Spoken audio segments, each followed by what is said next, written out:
Boa noite a todos. Sejam muito bem-vindos ao Centro Espírita Jesus de Nazaré. Nesta noite de segunda-feira, dia 23 de maio, pedimos que, por gentileza, desliguem os celulares ou mantenham no silencioso para não interromper o estudo. Para sua tranquilidade, pedimos que deixem os carros no estacionamento, pois é gratuito e é melhor para a sua segurança. O estudo da noite de hoje é o livro da palavra Vida Eterna, capítulo 135, o tema Diante do Mestre. Será coordenado pelo nosso amigo Alexandre Moll. Boa noite a todos, sejam todos bem-vindos. É sempre uma grande alegria estar aqui com vocês. Hoje nós vamos dar continuidade ao estudo desse livro, né? Palavras de Vida Eterna, a lição 135. Semanalmente nós estudamos este livro e já tem um bom tempo. É um livro de autoria do Espírito de Emmanuel, na psicografia do Chico Xavier. Ressaltando alguns detalhes que eu acho importante sobre essa amarra, né, que o Espiritismo tem com o cristianismo. Porque muitos de nós confundem ou às vezes ficam por entender a relação da doutrina espírita com a questão religiosa. Nós temos dois grandes momentos históricos do Espiritismo, podemos dizer assim. O primeiro grande momento foi na França em 1857, quando a doutrina foi sistematizada, organizada por Allan Kardec. Quando aconteceram aqueles fenômenos espirituais na França, ali naquele cenário, surgiu a figura do Allan Kardec. Observando esses movimentos espirituais, né, ele se propôs a estudá-los, e a partir desse estudo, das suas análises, das suas pesquisas, ele tomou frente de um movimento na Sociedade Espírita de Paris, criada por ele, e esse movimento se propôs a entender os fenômenos espirituais. Aí surge o primeiro grande momento do Espiritismo na França, em 1857, quando, no dia 18 de abril, ele lança, né, para a comunidade o chamado Livro dos Espíritos. Esse Livro dos Espíritos é uma síntese de um debate que ele se propôs a fazer com a chamada espiritualidade. O resultado desse debate, ele transcreveu isso para os livros, né, para o livro, especificamente o Livro dos Espíritos, e ao lançá-lo publicamente, nasce ali, digamos assim, o primeiro movimento concreto da doutrina espírita. A partir deste movimento, outros tantos aconteceram. Ele sistematizou, organizou um arcabouço de livros, de obras, né, que nós chamamos de obras básicas do Espiritismo. A partir daí passaram-se os anos, a doutrina espírita foi se fortalecendo, e eis que no Brasil acontece o segundo grande momento do Espiritismo. Nasce aqui, né, perto da gente, em Minas Gerais, aqui em Pedro Leopoldo, um homem chamado Francisco Cândido Xavier, que nós conhecemos como Chico Xavier. Não é isso? Em 1910. Quando Chico Xavier torna-se adulto, ele dá vazão àquilo que nós chamamos de mediunidade, a sua mediunidade. Ele então começa também a manter uma conversação com o mundo espiritual. Ao contrário de Allan Kardec, que não era médium, ele era um pesquisador, o Chico Xavier não, esse era um médium, né? Lembrando que médiums são aqueles que fazem a intermediação entre este mundo e o outro mundo. E aí, a partir deste acontecimento, revela-se o segundo grande movimento do Espiritismo, que é o movimento da popularização dos seus ensinamentos. E essa popularização veio exatamente com as obras que o Chico Xavier lançou. Foram aproximadamente 450 livros que ele escreveu, todos eles psicografados, ou seja, mensagem dos espíritos do qual ele escreveu. né? Assim ele disse. E assim acreditamos. Um desses livros é esse que nós estudamos aqui, que se chama Palavra de Vida Eterna, né? Este aqui de autoria do espírito do Emmanuel. O Emmanuel é aquele espírito que se apresentou para ele naquela ocasião e dizia para ele que ele seria o seu mentor. Então o Emmanuel, além de ser um espírito que se comunicou com ele, conosco, né, através dele, o Emmanuel era aquele que era uma espécie de tutor, de orientador, digamos assim. Porque ao longo da sua vida, o Chico Xavier foi orientado pelo espírito do Emmanuel. Porque além do Emmanuel, outros também escreveram através do Chico Xavier, o André Luiz e alguns outros espíritos. Mas todos eles sob a tutela, sobre a observação do Chico Xavier. Sob a observação do espírito de Emmanuel. Alguns desses livros foram escritos por ele. Este, por exemplo, foi escrito por ele. O Emmanuel tem uma característica que nós já ressaltamos aqui em outras oportunidades, que né, porque ele continua existindo, ele é um espírito, não sei se está encarnado ou se continua desencarnado, mas ele é um espírito que ele tem uma característica uma personalidade muito ligada à questão religiosa, à questão do evangelho. Isso tem um acontecimento histórico muito interessante. Tem um livro também do Chico Xavier chamado Há 2000 Anos. Esse livro, também de autoria do Emmanuel, ele sugere que ele retrata a sua vida há 2000 anos, lá na época em que Jesus viveu na Galileia, lá na Judéia, né? E o Emmanuel, na ocasião, ele diz que ele era um senador romano chamado Publius Lentulus, e esse senador, de fato, está registrado na história, né? Ele era o representante de Roma, do Senado de Roma, em Jerusalém. Lembrando que nessa época, né, a Judéia encontrava-se sob o domínio dos romanos.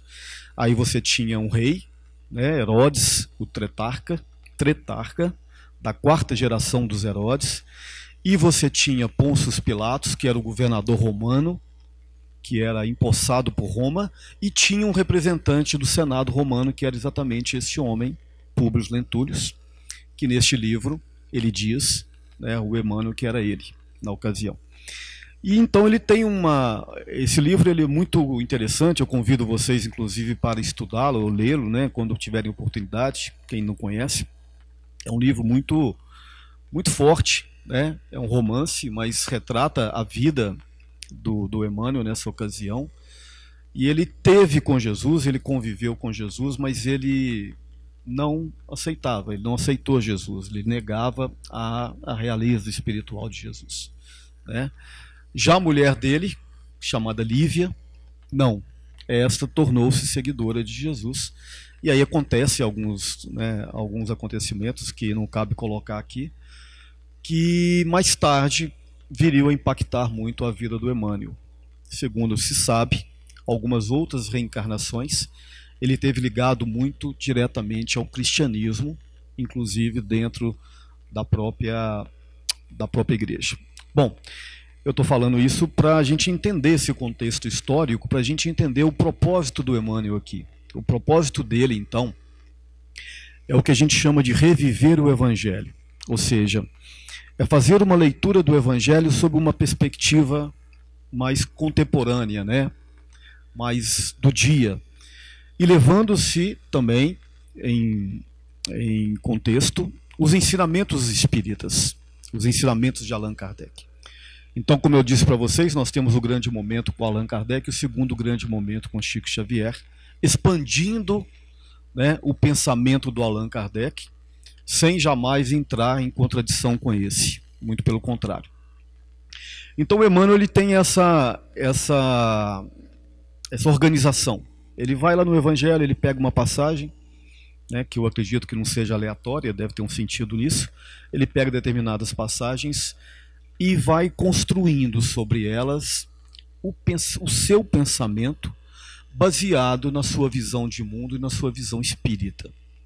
E também, naturalmente, na sua vivência pessoal, o que é muito importante.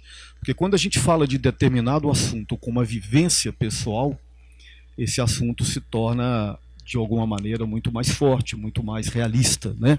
Porque quando a gente fala de uma perspectiva de fora, não vivendo aquela situação, talvez nós não tenhamos o mesmo olhar, a mesma percepção. Já Emmanuel não. Como ele passou por todas essas questões, todas essas vivências, naturalmente ele tem autoridade naquilo que ele fala, ou naquilo que ele pensa, né? Acredito eu. Pois bem, então ele vai lá em João, no capítulo 15, no versículo 14. E então percebam vocês que a doutrina espírita, ela não foge do contexto histórico, né? Do contexto do cristianismo. Ela não despreza o cristianismo, muito pelo contrário, né? Allan Kardec entendia que os ensinamentos do Cristo, o ensinamento do Evangelho, ele é muito importante para dar uma estruturação moral para a doutrina espírita. Ele entendia que a doutrina, sem uma base moral, ela se perderia, ela não teria uma segurança, né? Ela não teria uma fortaleza. E, de fato, eu creio que ele está certo nisso. Então, a gente não despreza tudo que aconteceu na história, a gente não despreza aquilo que foi construído, né, pelo Cristo e também pelos antigos profetas. Mesmo que, em dado momento, todos esses ensinamentos tenham sido, de alguma maneira, ritualizados ou dogmatizados, isso não tira a essência, né, do que tem dentro do Evangelho. E é essa essência que o Emmanuel tenta trazer, né, ele consegue trazer para dentro da doutrina espírita. Então, ele vai lá em João, no capítulo 15, versículo 14, onde João, né, registrando uma fala de Jesus, é importante dizer isso, ele diz assim, abre aspas, vós sereis meus amigos se fizerdes o que eu vos mando. Fecha aspas. Então, a partir dessa assertiva, Emmanuel vai dissertar sobre ela. O que me chama a atenção aqui no primeiro momento, né? Vós sereis meus amigos se fizerdes o que eu vos mando. Então eu fico pensando, né? Parece um pouco presunçoso da parte de Jesus dizer isso, né? Ou você é meu amigo desde que você faça aquilo que eu te mando fazer. Então a gente fica pensando, mas que tipo de amizade é essa onde você tem que ser submisso a outra pessoa? Você tem que responder diretamente tudo aquilo que a outra pessoa faz. Numa relação de amizade, normalmente, né, é uma via de mão dupla, né? Mas aqui ele é bem assertivo quando diz assim, né? Sereis os meus amigos se fizerdes o que eu vos mando. Pois bem, então a partir dessa assertiva o Emmanuel vem dissertar, ele dá um título para a palestra de hoje, que se chama Diante do Mestre, né?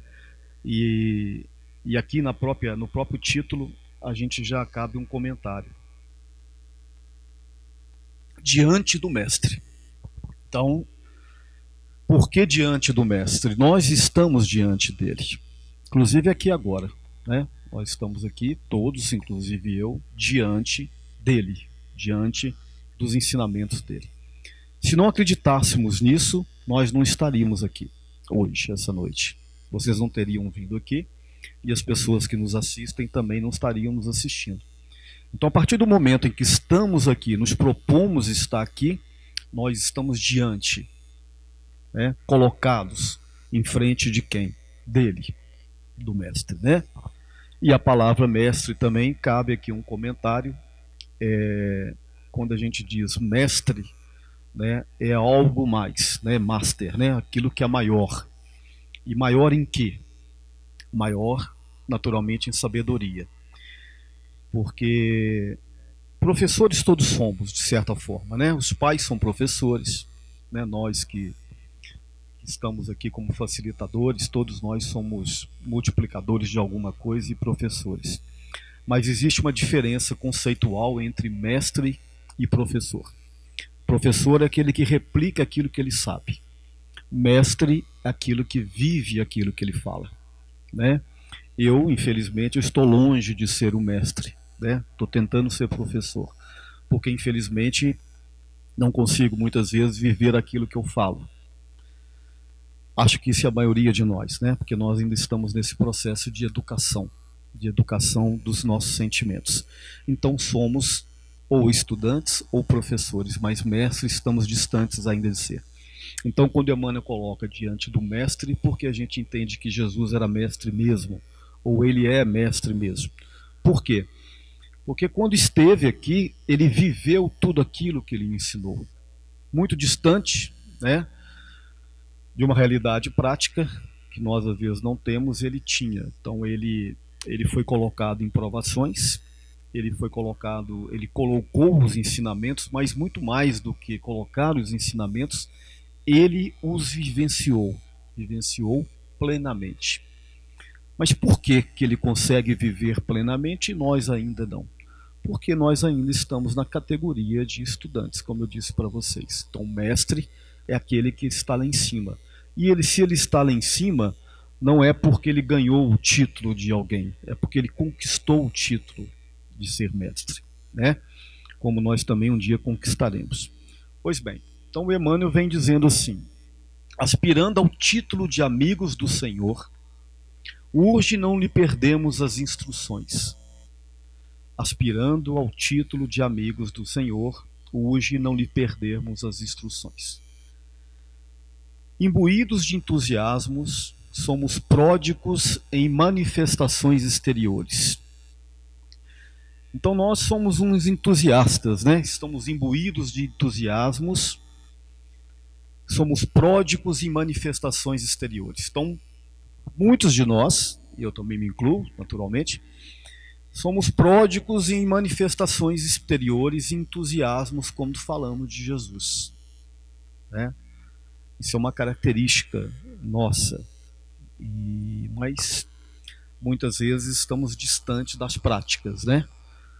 Mas se a gente ainda está imbuído dessa questão, é porque a gente pelo menos está num certo caminho, a gente está no caminho mais ou menos correto, né? Se a gente não consegue viver, mas pelo menos nós já temos o entusiasmo. Quanto a esse propósito, acrescendo notar que quase todas elas se caracterizam por alto valor indutivo.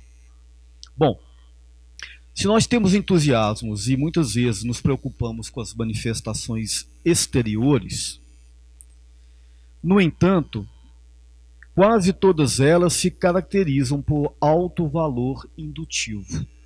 Então, mesmo com todos os processos ritualísticos, né, que muitas vezes nós temos, característicos muitas vezes da nossa educação, né, a maioria que está aqui, assim como eu, nós viemos de uma educação católica ou de uma educação evangélica, né? Poucos são espíritas de berço, né?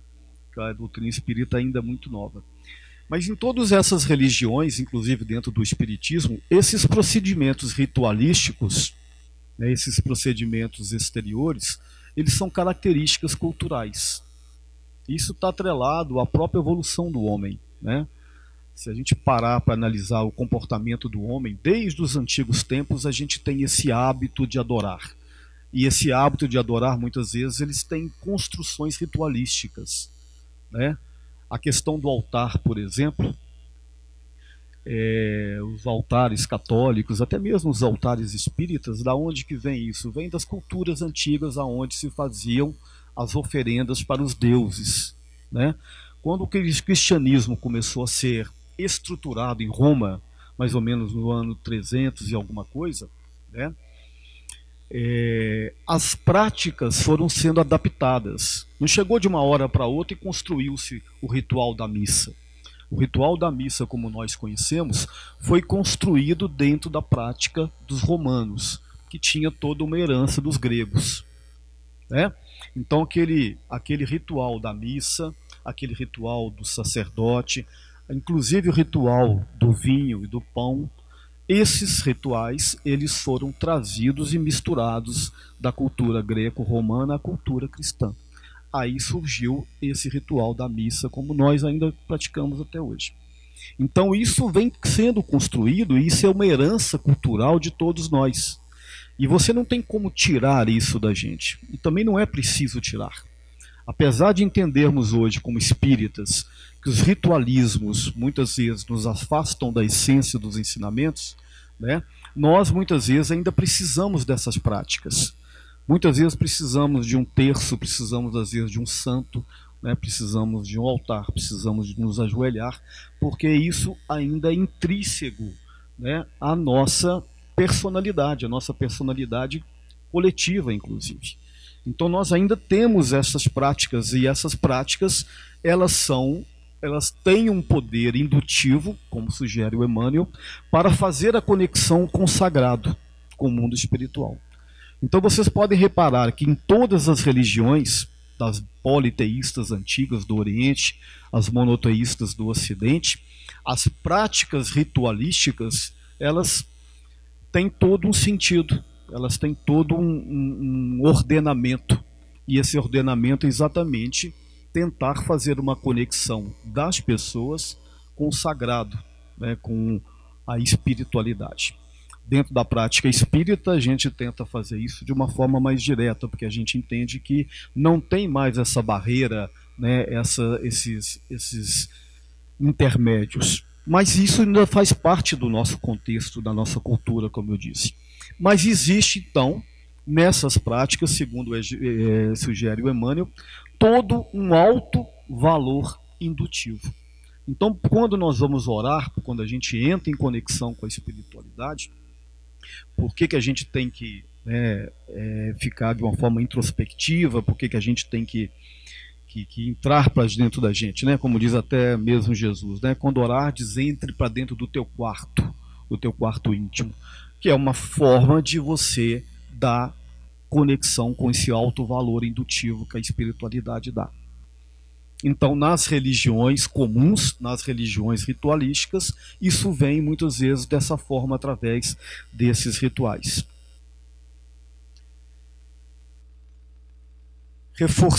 Reforçamo-nos por estudar palavras e atitudes, e claramente não dispomos de quaisquer recursos outros para penetrar-lhes o luminoso sentido.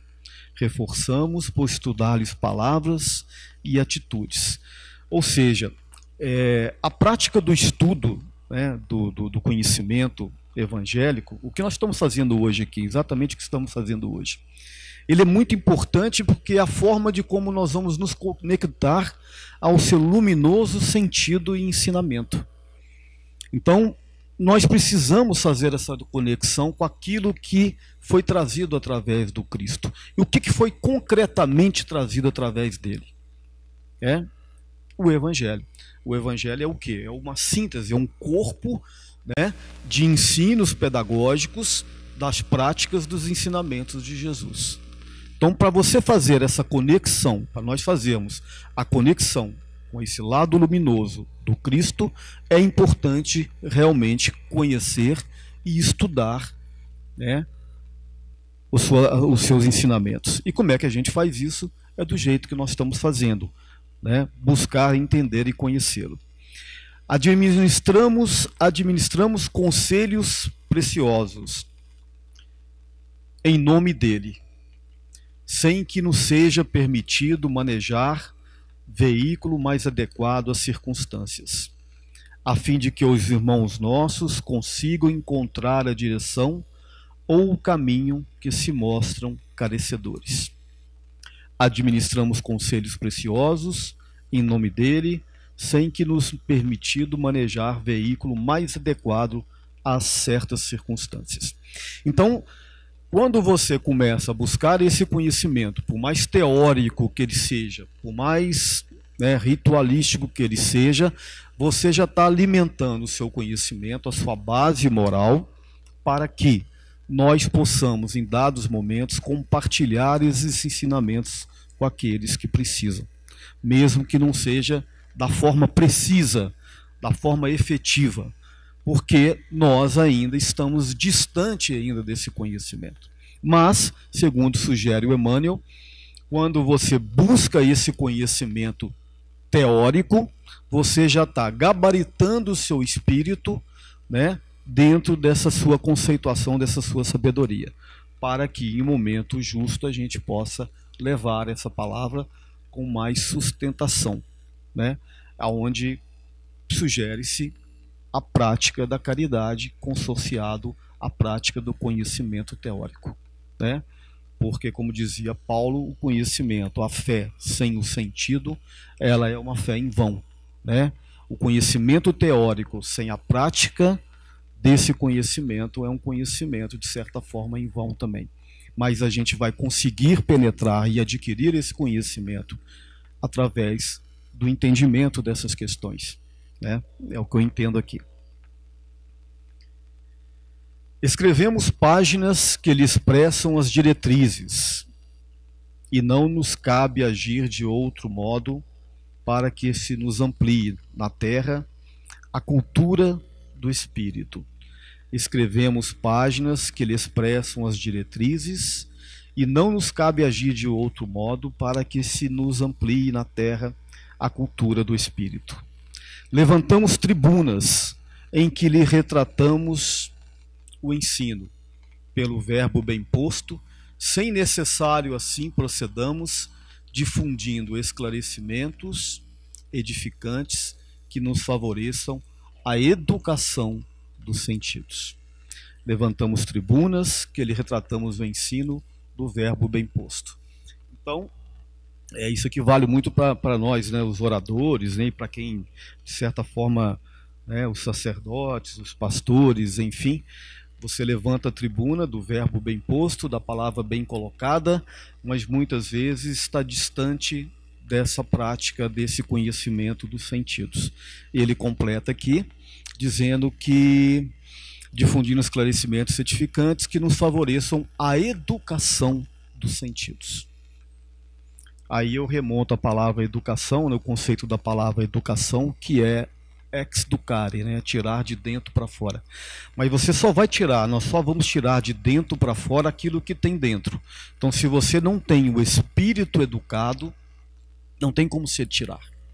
E a educação do espírito se faz exatamente, primeiramente, através do conhecimento teórico colocado pelo Evangelho e do conhecimento prático que é colocado pelas práticas do sentimento. Então, a educação dos sentidos é a alimentação da prática do bem, da prática do conviver, da prática do se relacionar. Allan Kardec coloca lá no Livro dos Espíritos, né, que o progresso moral ele advém do progresso intelectual. Decorre dele, mas nem sempre o acompanha diretamente. Ou seja, o desenvolvimento intelectual do homem, sem uma base sentimental, uma base humanista, ele não tem muito sentido.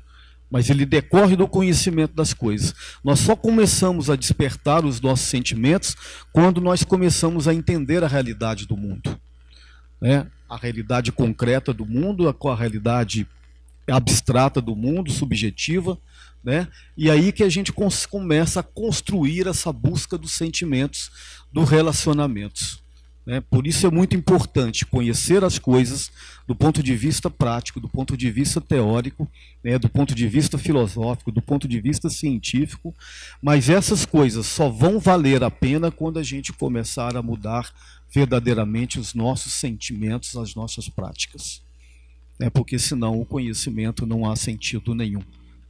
Aí a diferença que eu falei para vocês, do conhecimento para a sabedoria, né? O conhecimento é aquilo que a gente traz de fora para dentro, a sabedoria é aquilo que a gente coloca de dentro para fora, né? O conceito de educação, de exducare, né? De colocar aquilo que está dentro para fora. E a prática evangélica ela anda muito nesse sentido, né? Ela traz os conhecimentos, ela tenta trazer para nós, tocar nos nossos corações desses sentimentos, desses conhecimentos, né? Desses acontecimentos, principalmente lá na época de Jesus, para trazer isso, que de alguma forma isso possa alimentar a nossa alma e nosso espírito e fortalecer e desenvolver o nosso caráter. Realizamos pesquisas laboriosas, ajustando as elucidações inspiradas por ele aos preceitos gramaticais em voga.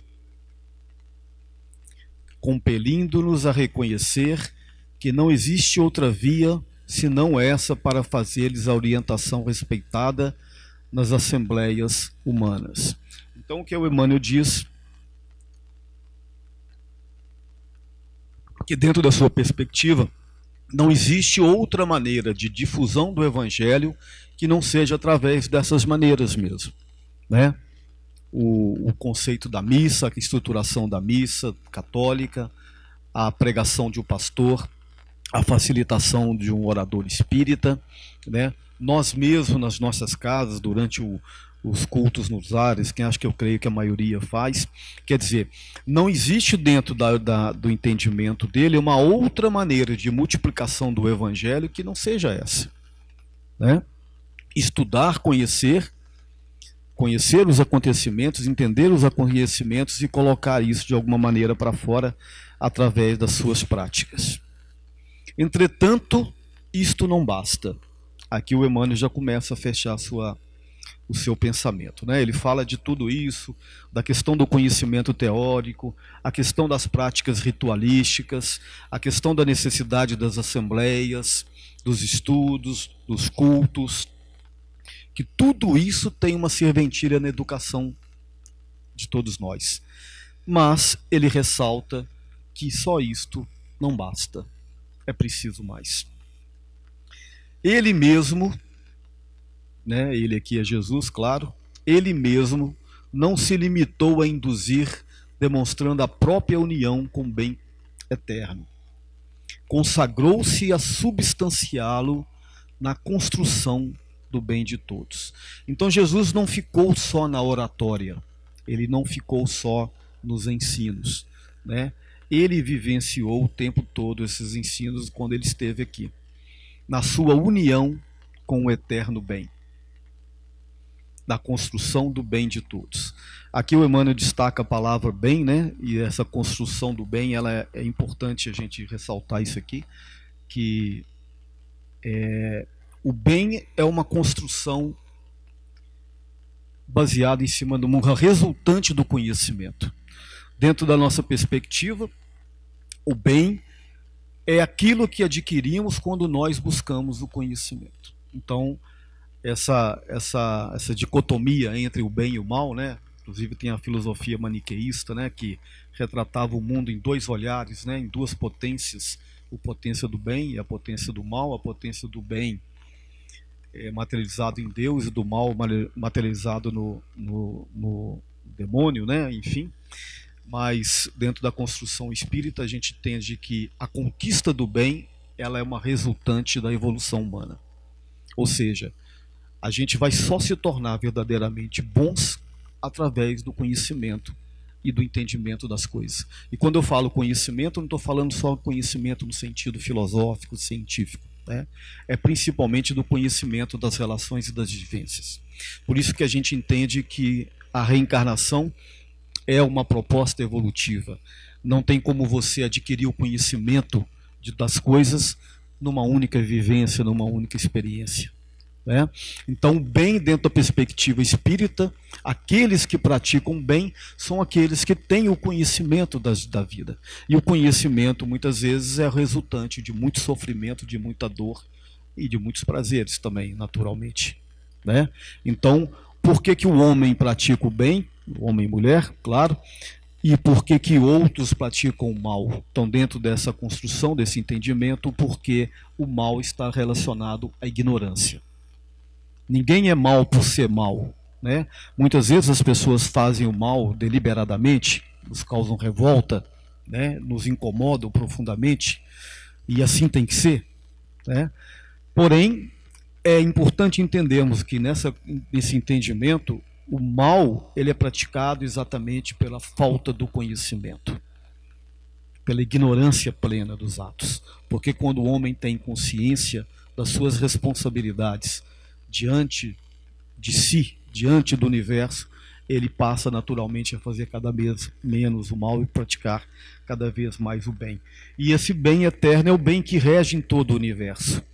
Em verdade, podemos reverenciar o Cristo aqui e ali, dessa ou daquela forma, resultando invariavelmente alguma vantagem de semelhante norma externa. Mas, para sabermos como usufruir e a sublime intimidade, é forçoso lhe ouçamos a afirmação categórica: vós sereis meus amigos se fizerdes o que eu vos mando. Então agora a gente já pode fechar e voltando lá no início, né?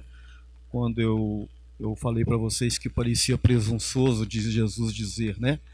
Vós sereis meus amigos se fizerdes o que eu vos mando. É porque é isso mesmo, né? Porque o que ele manda aqui é no sentido de conhecimento mesmo.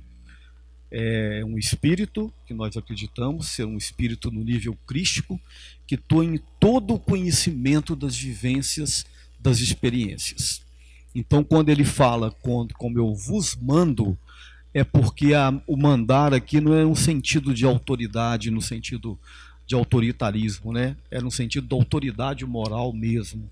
É porque ele sabe o que está falando, né? Então, quando ele pontuou as diretrizes através do Evangelho, foi uma forma que ele entendeu de apontar o caminho, né?